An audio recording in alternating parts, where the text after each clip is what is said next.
Alright, so I will be talking about how to maximize performance as much as possible while being in a caloric deficit. So, the first thing you got to understand is the whole point of a cut, obviously, is to reveal what you've built or just lose body fat. And if you really want to go about it the smartest way, it really depends on where you are. But a 200 to 500 calorie deficit is probably the sweet spot for most people. So if you're obese, like aggressive, go ahead, aggressive cut, 1,000 calories, that should make sense. But if you really want to maintain your performance, the biggest thing is going to be food quality and carbohydrates. And 100% it comes down to how do you utilize your food. Like you can do a cut doing processed food. Like you can definitely do it. You can lose weight. You can lose body fat doing it. But is it gonna be as good as if you were to do the Whole Foods? Hell no. You probably wouldn't be able to do it as long. You would feel worse and you would perform worse in the gym. With that being said, though, the biggest advice I would have to give is 100% try to eat as much as you can and lose a sustainable amount of weight. So for me, I've been cutting for like 5 months now. I've lost like 15 to 17 pounds depending on when I weigh myself, and mostly all of it's been body fat. My strength has gone up ever since I've started cutting, and you can definitely get stronger on a cut. Like you should be getting stronger on a cut. Even if the rate is different, if those little strength gains, like the small strength gains, they still count. But the biggest advice is definitely your carbohydrate timing. Glycogen is stored by glucose from the carbohydrates you eat. Your body breaks down those sugar molecules and they use glycogen to lift weights. Your body uses that. It's stored in your muscles. So for me specifically, I recommend people to do at least a gram per pound of protein per pound of body weight. So if you would weigh like 150, eat 150 grams of protein. And then for fat, this is like where my bulk and my cut like really like was like really different.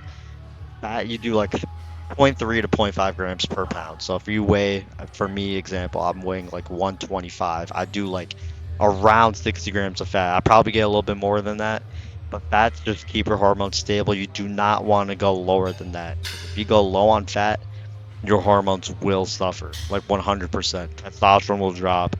You need animal fat. So egg yolks, salmon, red meat, yogurt, cheese.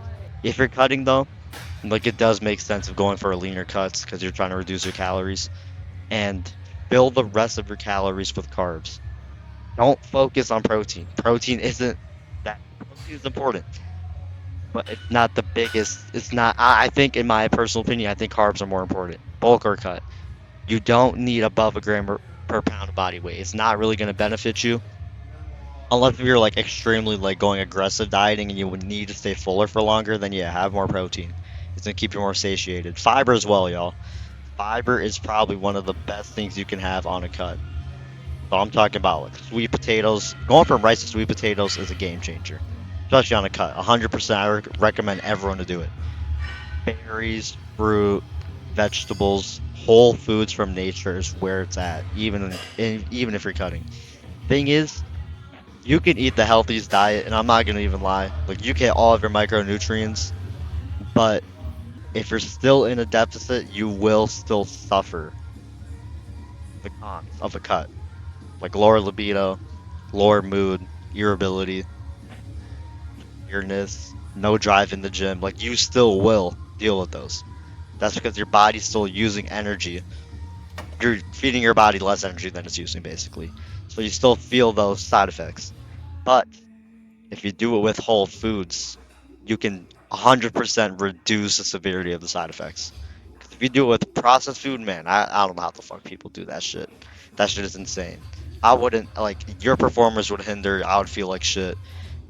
But 100% try to keep it as whole foods as you possibly can.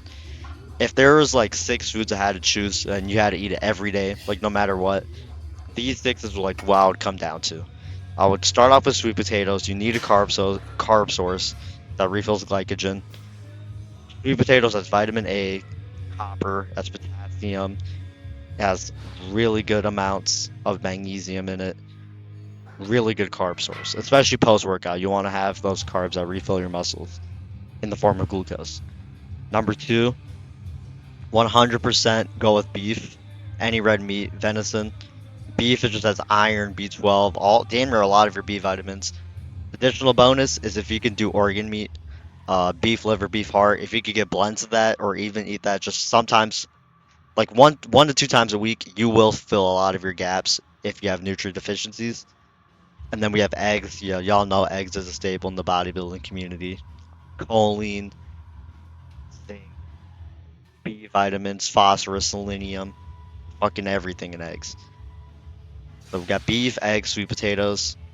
Or I would have to split in between like any type of seafood you really like. That's gonna get your omega 3s. Omega 3s are really important, y'all. Take your fish oil and omega 3s if you can't eat seafood. 100%. It's not gonna really like it'll help with your performance actually because of inflammation, but it's really gonna help with how you feel and you function, especially your brain. So salmon, sardines, oysters, those three are probably like your best bets. Salmon is expensive. Sardines and oysters are really cheap and they're really good for you. So I would go that route. Trout is also actually more nutrient dense than salmon. I think it has double the amount of vitamin D. But whichever you like, you can stick to. Have that. So we have sweet potatoes, eggs, beef, salmon, two more. I would have to go with spinach. You need some greens in there for the vitamin K for your fucking. Well, you need that shit for your heart. And I guess number six, go with Greek yogurt, milk. You need that calcium. And Greek yogurt is actually really good. It's going to keep you full, as really good for your gut. Probiotics. It's going to feed your gut that good bacteria. And you can make a lot of stuff with it. If you have a sweet tooth, 100% make Greek yogurt bowls. I would go with the no fat if you're trying to cut. Get some berries, get some like cinnamon, some raw cacao if you want. And boom, there you go. Straight candy. Tastes like straight candy. Another hack on the cut is going on walks after eating. Going on walks in general, upping your step count so you can eat more. Probably like the most smartest thing to do because walking isn't gonna fatigue you as much and it's really easy to do. The only thing is it could be boring, so listen to music or something and walk outside, yo. Get those benefits of being outside, enjoy it. Sometimes I even walk outside without even listening to anything because it's just a vibe. Like you just live in the present. 100% going on walks, upping at least 10k steps per day, at least. Because that's going to really help your cut. It's going to allow you to eat more. And always go the route of having more activity rather than reducing your food. If you can get more activity, then it's going to allow you to eat more. And when you eat more, you can feel more for micronutrients. Always try to hit your micronutrients. Do not only focus on macros. 100%. Like, the community has this shit wrong. You got to focus on both. What else for the cut? I guess like you gotta train hard, train heavy. You have to train heavy on a cut. Train fucking hard. You gotta give your body a reason to keep on muscle, even when you're in a deficit. So you have to really push through those sessions. Even if it feels like shit, you gotta push through those sessions. Like 100%. You can't, especially like when it comes down to it, y'all. Cutting down from like 20%, 25%, 15% body fat isn't that hard. But if you're trying to go from like 15ish to like 10, that's where it gets fucking challenging. You need everything to be dialed in. Everything. Literally everything has to be dialed in. Make sure you sleep as well. Sleep is probably the one that gets neglected the most, but it is probably the most important.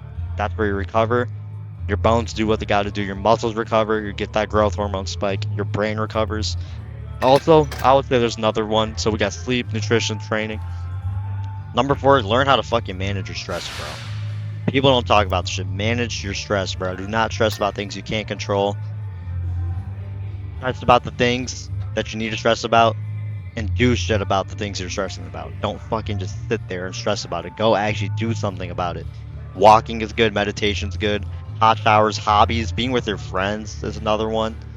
Just try your best to not stress. Even like when you're in a cut, you might be stressed out to like the smallest shit ever. Like that's low key me right now. Like it gets annoying. Like you get irritated and you stress about the smallest shit ever. Like it's just so fucking annoying. But you gotta learn how to respond to stress. Like it is gonna happen to everyone, especially once you get deep down into your cut. Like it's gonna get worse. Like it's guaranteed to get worse. I didn't see this shit coming.